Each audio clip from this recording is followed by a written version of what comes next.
Nathan, It's coming. they did it. Yeah. We're getting Kingdom Hearts 3 DLC. I've never wanted DLC so much out of a game as I do right now when it comes to Kingdom Hearts 3, because it was a little light on content when it comes to Story. yeah, I wouldn't say story. I would actually say it'd be more like just side content. Yeah. You know, usually there's normally there's Like non-essential stuff. yeah, and all the non-essential stuff you can go through pretty quickly, which Yeah. again, I don't really complain about that, but at the same time, like, it would have been nice to have a little bit more to go through.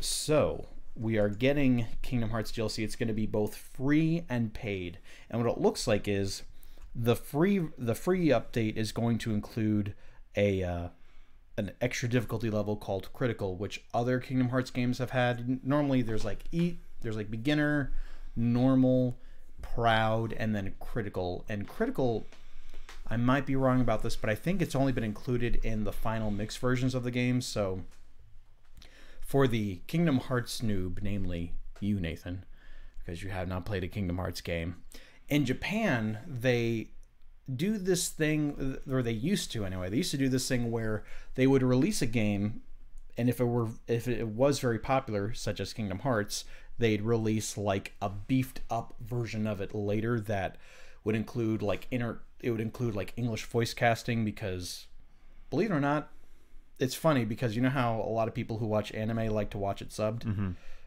Same thing with Japan. Like a lot of them like to watch stuff in English with Japanese subtitles. Interesting. Yeah. So, yeah, very interesting.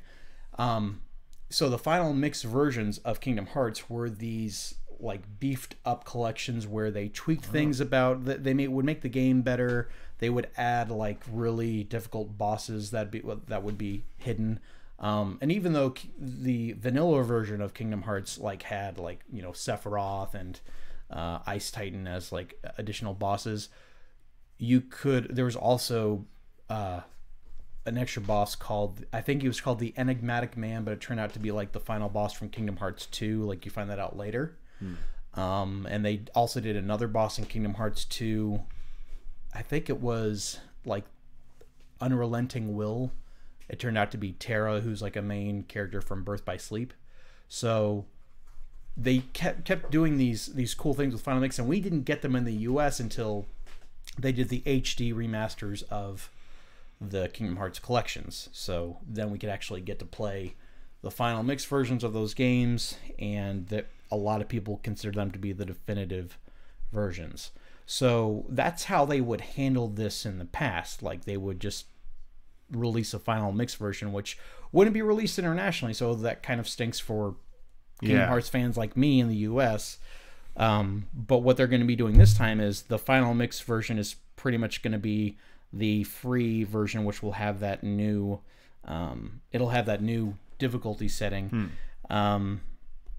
Now the other stuff that's going to be included will be story related, and I'm assuming this is going to be the DLC that you have to pay for, which some of us will do that very happily and willingly, because apparently they have some stuff to explain.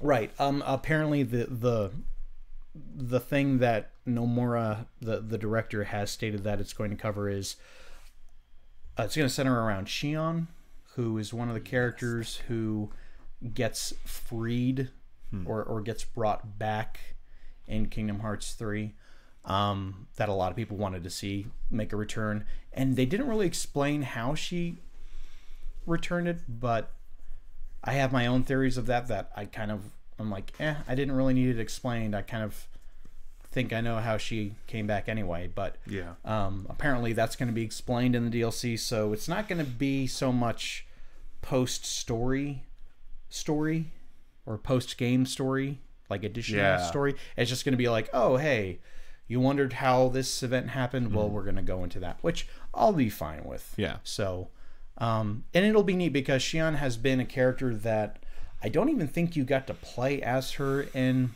358 Over 2 Days, which is the Kingdom Hearts game she's from. I think you only got to play as the other Organization 13 members. like Roxas and Axel and all those folks. So yeah, I'll be looking forward to this. It's going to be coming out, looks like maybe mid 2018, so maybe this summer we can look forward to it. And they definitely want to get this DLC out. They want to get all the DLC out before the end of the year. And then hopefully they move on to, doesn't have to be Kingdom Hearts 4, but hopefully it is a Kingdom Hearts game. Because, by the way, a lot of people complain about this with Kingdom Hearts 3. I only played 1 and 2. It doesn't go by your typical numbering system. Like, if you only play the numbered versions, like I said on Twitter, that's like watching only the Avengers movies and expecting to be up to speed on all the Marvel stuff. It's just not going to happen. If you go from Age of Ultron to Infinity War, you're going to be pretty lost. You're going to be pretty lost. Where'd the raccoon come from? Like, I mean... why do we care about these people in space? Yeah. I know I don't. Yeah, it's just kind of ridiculous. So if they make a sequel to 3 that is not called 4 and you skip it when 4 comes out, there will be plot important things that happen in that game that you have no one to blame but yourself for missing out on. So just wanted to get that out there as an addendum to this DLC coming out, which I'm very much looking forward to. Have I mentioned that yet?